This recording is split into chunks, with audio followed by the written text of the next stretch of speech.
नमस्कार, मी कैलास पवार, भूमी फाउंडेशन, महाराष्ट्र राज्य सामाजिक संस्था. आज खऱ्या अर्थानं 19च्या काळामध्ये ज्यांनी ज्यांनी ह्या कॅसेट बघितल्या असतील किंवा ह्या कॅसेटच्या माध्यमातून ज्यांनी ज्यांनी आपल्या टेपमध्ये काय गाणे वाजवले असतील किंवा आता जो काय ब्लूटूथचा जमाना आहे, तर त्या काळात ब्लूटूथ नव्हतं. त्या काळात काय होतं, त्या काळात ह्या कॅसेट होत्या. कॅसेटनुसार हे पूर्ण एका पिक्चरची एक कॅसेट तयार व्हायची आणि त्याच्यानुसार मग ते पूर्ण गाणे क्रमवाईज वाजायचे. पण एक कॅसेट ही एका पिक्चरची एक कॅसेट असायची आणि ती कॅसेट आपण ती कॅसेट टाकली जायची, टेपमध्ये टाकली जायची. तर ते टेपमध्ये टाकल्यानंतर ज्यावेळेस त्याचे ते सर्कल ही बघितल्यानंतर मला म्हणजे आमच्या 19च्या काळात 95चा काळ आठवतो. कारण त्या काळात फक्त कदाचित थोड्याफार लोकांकडे काय असायचा, टेप असायचा. टीव्ही तर नसायचीच, टीव्ही ही नसायची. आणि कुठं कुठं हळू सगळ्यात पहिलं काय आलं, सगळ्यात पहिलं जे असायचं तर रेडिओ. रेडिओच्या नंतर बऱ्यापैकी गावांमध्ये वगैरे काय झाले 19च्या नंतर त्यावेळेस हे असे टेप आले. मग त्या कॅसेटी यूज केल्या जाऊ लागल्या. प्रत्येक जण असे एक एक कॅसेट आणायचे, असे पूर्ण भिंतीला असे काय केले जायचे, कॅसेट ठेवायला जागा करायचे. तर असे कमीत कमी 5-50 एका जणाकडे त्या कॅसेट हे असायच्या. तर म्हणजे एका कॅसेट मध्ये कमीत कमी 6 ते 7-8 गाणे असायचे. एका कॅसेट मध्ये किती गाणे? 7 ते 8 गाणे असायचे. आणि जर कॅसेट कधी जर तुटली तर त्यावेळेस काय केलं जायचं, हे सगळे नट खोलले जायचे. जसं आता आपण ही खोलली तसे नट खोलले जायचे आणि नट खोलल्यानंतर मग परत ती कॅसेट काय केली जायची, जिथं तुटलेली आहे तर ती पुढे घेऊन चिकट टेपनी चिटकवली जायची. चिटकवली गेल्यानंतर मग परत ती कॅसेट फिरवली जायची. आणि हे जे दोन रील आहे बघ, हे दोन ज्या म्हणजे हे चक्री सारखं दिसतं ना, तर ह्याच्यामुळं ती कॅसेट फिरली जायची. आता हे असं जेव्हा ते त्याच्यातले जे काय टेप मध्ये त्याच्या त्या दात्र्या ज्या असायच्या तर त्या इथं अडकलेल्या जायच्या. मग ते काय करायचे, अशी फिरली जायची, जसं मी तुम्हाला आता दाखवलं प्रॅक्टिकल. मग त्याच्यानंतर ही पूर्ण रोल लागला का, संपला का, तर ती कॅसेट पूर्ण संपून जायची. मग परत स्टॉप करून मग परत कॅसेट उलटी टाकली जायची. मग परत स्टार्ट केली जायची. नंतर दुसरी साईड लागायची. म्हणजे एकाच पिक्चरचे 6-7-8 काय गाणे असतील ते त्या कॅसेट मध्ये वाजायचे. आणि दुसरी गोष्ट, एखादी कॅसेट खूप वाजून वाजून वाजून जर आहे ना अशी खराब झालेली आहे, म्हणजे ते गाणे व्यवस्थित वाजत नसायचे, खर खर खर खर असा किंवा आवाज यायचा किंवा ही कॅसेट खराब झाली आहे असं वाटायचं. मग त्यावेळेस काय करायचो आम्ही, ही कॅसेट लगेच आहे ना म्हणजे त्याचं कव्हर काढायचो, खोलायचो आणि ह्याच्यातले जे काय आहे ना हे म्हणजे हे बघ, हे काळं जे आहे ना एकदम भारी. आता हे इथून कॅसेट सुरू होती म्हणून हे पांढरा आहे, याच्यात काय गाणे नसतात, वाजत नाही, म्हणजे स्टार्टअप झालं जातं. स्टार्टअप करण्यासाठी एवढं असं असतं.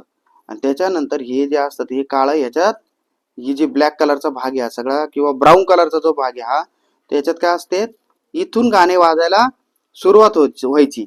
मग हे कधीचा काळ आहे, 1990च्या पुढचा काळ. आणि त्यावेळेस ते टेप असायचे. त्याच्यानंतर मडक्यामध्ये ना काय केलं जायचं, आम्ही ते साऊंड ठेवायचो. मडक्यात साऊंड असायचे त्यावेळेस. मग जे खूप हौशी असायचे लोक, जे गाणे ऐकण्यासाठी किंवा ज्यांना खूप आवड असायची, तर ते लोक काय करायचे, ते मडक्यात साऊंड ठेवायचे आणि ही कॅसेट टाकल्यानंतर त्याचा आवाज खूप चांगला यायचा. आणि अशा स्वरूपाचं ते काळ तेव्हा होता. आणि त्या काळात काय म्हणजे 1990चा नंतरचा जो काय 90चा आसपासचा जो काळ होता तर तो खरंच खूप चांगला होता. आणि असं एक छान प्रकारे सगळेजण ते मग बसून गाणे ऐकायचे. आणि आता जर बघितलं तर ब्लूटूथ, तुम्हाला जे गाणं पाहिजे ते लगे एका सेकंदात येतं. पण आता जर काही ही कॅसेट आपल्याला जे गाणं आहे त्यातलं जर समजा 5 नंबरचं गाणं आवडत होतं, तर आपल्याला ते पुढे घेण्यासाठी पण एक बटन असायचं टेपला. मग ते बटन दाबलं का ती कॅसेट पूर्ण पुढे पळायची. मग पळली का मग लक्षात यायचं, अरे हा चला इथं 5 नंबरचं गाणं इथं आवश्यक, मग स्टॉप करायचं. मग तिथून ते 5 नंबरचं गाणं लागायचं. म्हणजे त्यावेळेस कसं राहायचं, वेटिंग पिरियड जास्त असायचा. आणि आता काय, क्षणात तुम्हाला ब्लूटूथ वरती जे पाहिजे ते काय होतं, क्षणात म्हणजे जे पाहिजे ते तुम्हाला लगेच मिळतं. आणि त्या काळात कसं असायचं, वेटिंग पिरियड असायचं, म्हणजे थांबावं लागायचं कोणती गोष्ट जर मिळवायची असली तर. आता आहे का, नाही. तुम्ही युट्यूब याला जर युट्यूबला असेल किंवा ब्लूटूथला असेल, तुम्ही जर सर्च केलं, तुम्हाला जे गाणं पाहिजे ते तुम्हाला आज युट्यूबला मिळतं. आता होतं का, नाही. आणि खूप छान प्रकारे ते टेपला पण खूप व्हॅल्यू राहायची त्यावेळेस. खूप छान वाटायचे सगळ्यांना. आणि आजही देखील तेवढ्याच मोठ्या याने म्हणजे आता पण संपले. आणि ही जी कॅसेट आहे तर ह्या आम्हाला सन्माननीय काटे मॅडम यांनी दिलेल्या आहे. काटे मॅडमकडे ह्या कॅसेट भगवद्गीताची कॅसेट आहे. आणि श्रीमद भगवद्गीता हे संपूर्ण भगवद्गीता या कॅसेटमध्ये आहे. परंतु आता प्रॉब्लेम असा आहे का हा टेपच नाही इथं वाजवायला आमच्याकडे. तर त्यामुळे हे गाण्याचे हे कॅसेट कुठं टाकणार, कुठं वाजवणार, म्हणून हे आज तुम्हाला फक्त दाखवलं 1995च्या नंतरचं काय काळ होता किंवा त्या काळात कसे गाणे वाजले जायचे किंवा त्या काळात म्युझिकचे कोणती साधनं होते. तर हे तुम्हाला याच्यानुसार किंवा आता जे दाखवले ते तुम्हाला अतिशय छान प्रकारे म्हणजे एकदम इंटरेस्टेड असायचे. आणि हे सगळ्या घरच्या घरी कॅसेट दुरुस्त करायचो, तुटलेल्या कॅसेट पण दुरुस्त करायचो.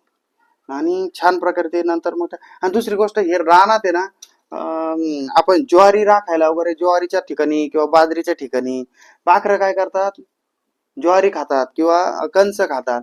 मग काय करायचो आम्ही ना, हे कॅसेट ही त्या कोपऱ्याला एक दोर बांधलं का लगेच हे परत ओढत ओढत घेऊन दुसऱ्या ठिकाणी बांध.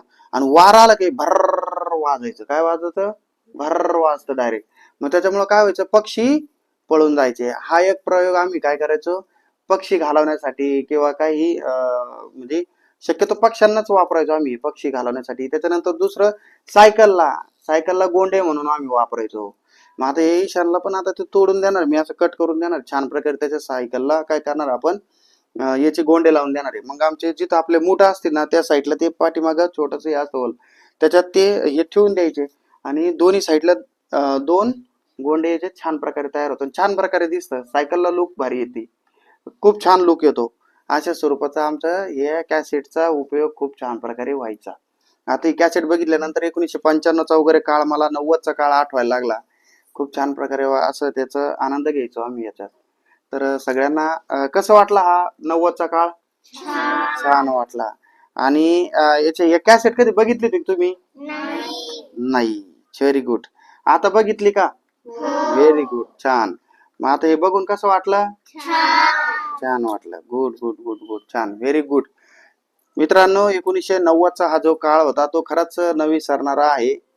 कारण जेवढ्या सुविधा आता उपलब्ध झाल्या आहेत तर तेवढ्या सुविधा उपलब्ध झाल्याने तेवढ्या करमणुकीचे साधनं देखील तेवढेच झालेली आहे. त्यामुळं काय झालं, एकमेकाचं जे कम्युनिकेशन असेल, एकमेकांमधील जे चर्चा असतील, एकमेकांमधील जे बसणं उठणं असेल, हे कमी होत चाललेलं आहे. तर जो 90चा काळ होता तर तो खऱ्या अर्थानं खूप म्हणजे असा चांगला प्रत्येकाला तो गेलेला आहे. आणि 1990 पासून जो काय काळ ज्यांनी अनुभवलेला असेल तर त्यांना ही कॅसेट बघून नक्कीच काय वाटलं असेल ते मला नक्की कमेंटमध्ये सांगा.